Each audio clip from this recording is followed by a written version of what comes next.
नमस्कार। वार्तावाह पर आपका स्वागत है। किसानों की बात करने के लिए, किसानों के दर्द को समझने के लिए हम आ गए हैं अपने वार्तावाह टीम के साथ करहगर विधानसभा क्षेत्र के समडीहा पंचायत में बहुआरा गांव, समडीहा पंचायत के बहुआरा गांव में आ गए हैं किसानों से बात करने के लिए, मिलने के लिए। और मजे की बात है कि हमने फेसबुक पर एक आईडी देखा और बड़ा नपा तुला सधा हुआ किसानों के बारे में आवाज उठाते और बात करते, उनका कमेंट करते हुए देखा। डॉक्टर अरविंद कुमार सिंह, तो उनके संपर्क में आए, अरविंद जी के संपर्क में। कहे कि डॉक्टर है, खेती करते हैं, खेती का मर्म समझते हैं, तो चलते हैं अरविंद जी के गांव में। और आ गए, आज घंटों से बात हो रही थी, तो आपसे भी बात कराते हैं। डॉक्टर अरविंद कुमार सिंह, बीएचयू के आप स्टूडेंट रहे हैं? जी जी। वार्तावाह पर आपका स्वागत है। मैं आपका चैनल को तहे दिल से हार्दिक शुभकामना और बधाई देता हूँ। आप डॉक्टर हैं? मैं काशी हिंदू विश्वविद्यालय से 1998 में पीएचडी किया। 1998 में? जी।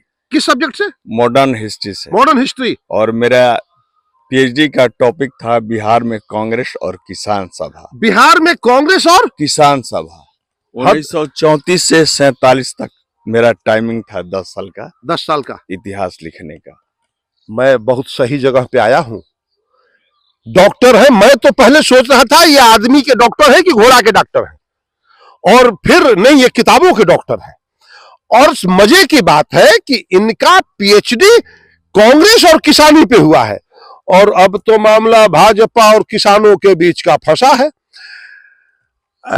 आप ऐसे सब्जेक्ट पर पीएचडी कैसे किए? जी जी। किस विचार? मेरे professor JP Mishra modern history के प्रोफेसर थे। बीएचयू के हेड थे वो। हाँ, उन्हीं के अंडर में मैंने पीएचडी किया। उन्होंने मैंने टॉपिक दिया कि तुम बिहार में कांग्रेस और किसान सभा पर तुम 1934 से 47 तक तुम अपना रिसर्च काम करो।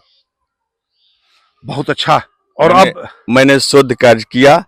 उस समय के किसान की हालात और जो समस्या थी, उसके नेतृत्वकर्ता शाहजानंद सरस्वती जी हुआ करते थे। आज उनके व्यक्तित्व जैसा बिहार में, वो बिहार के रहने वाले नहीं थे, उत्तर प्रदेश के रहने वाले थे, लेकिन बिहार में उन्होंने किसान का मूलभूत समस्या को लेकर उन्होंने आंदोलन किया। 1934 से लेकर 47 के बीच वो किसान को और कांग्रेस के बीच जो सरकार बनती थी, उसमें उनकी सहभागिता होती थी। वो अपना किसानों के हित के लिए अपना शेयर सरकार से ले लिया करते थे।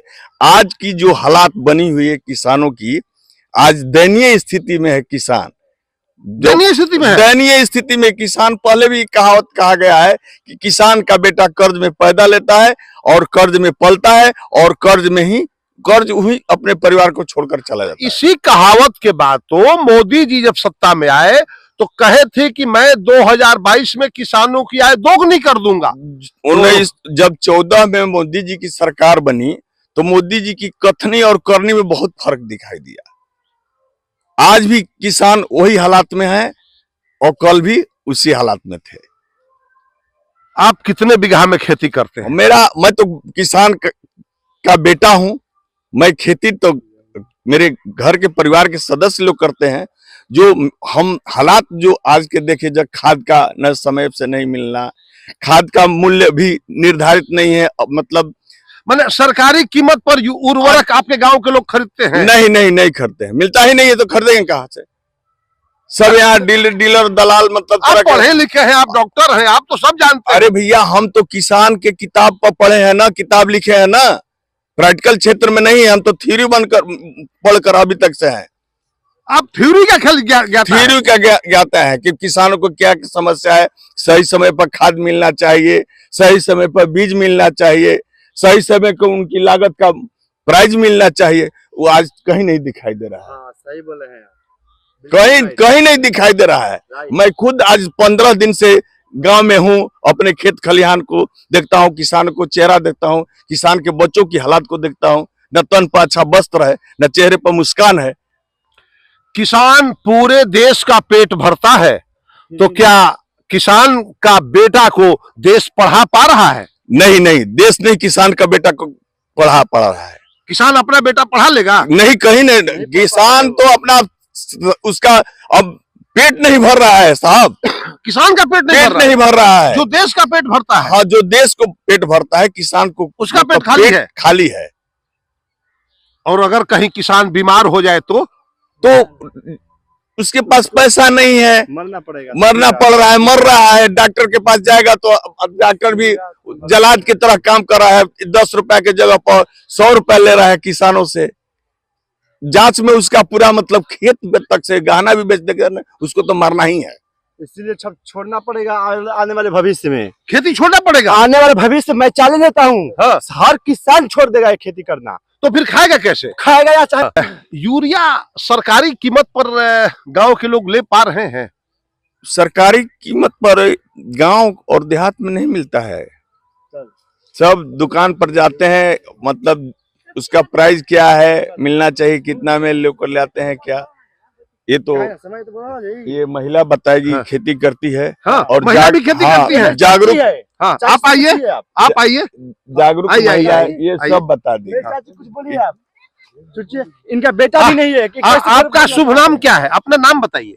मुन्नी देवी। मुन्नी देवी, गांव रुक जाइए ना, बहुआरा। बहुआरा जी। खेती आप अपना देख रेख करती हैं खेत का? ये मेरी खेती करते हैं लेकिन लाभ नहीं है कुछ। लाभ नहीं है? किसान का पिसान निकल गया है। किसान का पिसान निकल गया है। किसान निकल गया है। धान किसको बेचती हैं? धान तो ऐसा बनिया को जनरल दिया जाता है, हम लोग का ये बाजार में बेच देती हैं? हाँ, पैक्स में नाम नहीं है। पैक्स में नाम नहीं है? जी नहीं। खेती करती हैं, जी पैक्स में नाम नहीं है? जी नहीं। पैक्स गांव में धान कुछ खरीदता है? जी। हाँ। जिनको जिनको नाम है हाँ, उनका जाता है धान। उनका पैक्स जाता में, है। जी। खाद यूरिया? खाद यूरिया तो 500, 600, 400 रुपया मिल रहा है। 500 रुपए में, 400 रुपए में? जी। अरे, अभी मिला है। हाँ। 5 बोरा 2000 में ले हैं।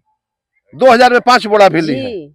खाद छिड़का गया गेहूं में? नहीं, अभी नहीं छिड़काया है। ना पटा हुआ है। कई गो पटवन गेहूं का हो गया? 2 पटवन हो गया। दूसरा पटवन हो गया? जी अब खाद छिड़काएगा? जी 2000 में 4 बोरा खाद खरीदी है। जी। यह महिला किसान है।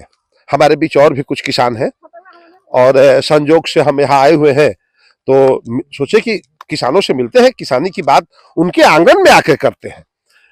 कैमरे पर और अपने कार्यालय में तो बात किया जा सकता है, लेकिन किसानों के बीच किसानों की बात करने के लिए अपना नाम बताइएगा। संतोष कुमार सिंह पड़ेगा। संतोष कुमार सिंह, गांव ग्राम बहुआरा। बहुआरा, इसी गांव के रहने वाले हैं। जमीन का असली युद्ध यही है। अगले साल तो 2100 कुछ रुपया का बिके थे। पिछले साल हाँ। इस बार तो 1835 1840 का बिका है। 1835-40 का बिका। हाँ। और उसमें नमी उमी धान का रेट कटा होगा? हाँ, कटा है वो अलग से? हाँ, वो अलग से। हाँ। अलग से मन में मतलब कि 1 केजी। हाँ, 41 किलो का वजन होता है, 40 किलो का मिलता है पैसा। माने 1 किलो ज्यादा देना पड़ता है। हाँ, 1.25 किलो ज्यादा देना पड़ता है। 1.25 किलो ज्यादा देना पड़ता है। उसके पवैया 200 ग्राम खरी वगैरह निकल जाता है। खरी वगैरह नहीं निकलता है, वो बोलता है कि बोरा का हमारा हो गया 1 केजी। हाँ, हो गया। हाँ। आप मान लो झारी वोरी में 200 ग्राम एक्स्ट्रा लेता है। हाँ। कि हमारे मिल तक जाते जाते मतलब कि वहाँ पूरा धान होना चाहिए। वो भी किसान ही देता हाँ, है? वो भी किसान ही देता है। बोलिए। खेती करते हैं? बिल्कुल। खेती के लाभ हानि से संतुष्ट हैं आप? लाभ हानि से? हाँ? लाभ हानि से मतलब कि संतुष्ट नहीं है। लाभ से लाभ होता नहीं है? लाभ होता नहीं है। लाभ नहीं हो रहा है? कहाँ लाभ हो रहा है? अगले साल मतलब कि खेत का मतलब कि मलगुजारी लेते हैं हम लोग तो 24,000 था, ये इन साल 25-26,000 हो गया। मतलब कि केमिकल जो खाद्य पदार्थ देते हैं वो भी महंगा जा रहा है, प्राइवेट में लेना पड़ता है। तो खेती का लागत बढ़ा है कि घटा है? बढ़ा है लागत। लागत बढ़ा है? लागत बढ़ा है। उत्पादन पिछली बार से कम हुआ है, इस बार कम हुआ है? कम हुआ है। मंत्री जी कह रहे थे कि इस बार बम्पर उत्पादन हुआ है। कहाँ, कौन से मंत्री बोल रहे हैं? बिहार के कृषि मंत्री रोहतास जिले में आए थे। तो कहाँ निरीक्षण किए थे? ग्रामीण क्षेत्र में आए थे? वो ग्रामीण क्षेत्र में आए थे। तो मैंने उत्पादन बढ़ा नहीं है? बढ़ा नहीं है। बढ़ा कहाँ है? इस बार और कम हुआ है। इस बार दर क्या गया है खेत में, पर बीघा कितना मन? वो 12 क्विंटल बीघा गया है। 12 क्विंटल बीघा? 12 से 14 क्विंटल बीघा गया है इस बार। हर बार कितना जाता था पहले? 17-16 जाता था। 16 जाता था? हाँ 16 भी प्लस कर जाता था। 16 प्लस हाँ पर बीघा। इस हाँ। बार 12 गया है। हाँ 12 गया है। लेकिन मंत्री जी कहे कि इस बार बम्पर उत्पादन तो हुआ मंत्री जी से कहने से नहीं हो जाए, मंत्री जी तो ऑफिस में बैठ कर कह देंगे। यहाँ धरातल पाई जैसे आप आके मतलब हम लोग को समाचार कर रहे हैं, निरीक्षण कर रहे हैं, वैसा मंत्री जी आए यहाँ पे तब किसान का समस्या का समाधान करे। सरकारी कीमत पर गांव के लोग धान बेच देते हैं पैक्स में, जो पैक्स का सरकारी कीमत है 2368 रुपया। नहीं, हम लोग का तो है ही नहीं, नामे नहीं है। नामे नहीं है? नामे नहीं है। कितना लोग गांव में पैक्स में दिया होगा लोग? अरे पैक्स में हमको लगता है 10-12 आदमी दिया होगा, 15 आदमी दिया होगा, इससे ज्यादा मेरा गांव का नाम नहीं। गांव में हाँ, 15 लोग दिए। हाँ हमारे गांव। कितने किसान है इस गांव में? अरे इस गांव में तो 100 से ज्यादा किसान है। 100 से ज्यादा किसान हाँ। है। 15 लोग ही पैक्स में लगभग दिए होंगे। हाँ 15 लोग, बाकी लोग बाजार में। हाँ बाकी लोग बाजार में। बाकी लोग को जिनका नाम भी था हाँ। तो वो उनको पैक्स में धान नहीं गया, वो गोडाउन फुल हो गया, फिर वो बिचवलिया बनिया को दे के अपना दाम लिए बेचारा। सरकारी कीमत पर धानों की खरीद सरकार करने में विफल हो रही है और सरकारी कीमत पर उर्वरक किसान तक पहुंचाने में भी सरकार विफल हो रही है। बहुआरा की जनता अपने किए हुए कार्यों से और सरकार के किए हुए कार्यों से संतुष्ट नहीं। अपने कार्य से इसलिए संतुष्ट नहीं है कि उन्हें उनका लागत नहीं मिल रहा है, और सरकार के कार्यों से संतुष्ट नहीं है कि सरकार द्वारा किया गया कार्य उन तक पहुंच नहीं रहा है, या उसके बीच में बहुत बिचौलिए आ जा रहे हैं। मैं बहुत बढ़िया वर्तावा के लिए बहुआरा से बुटस।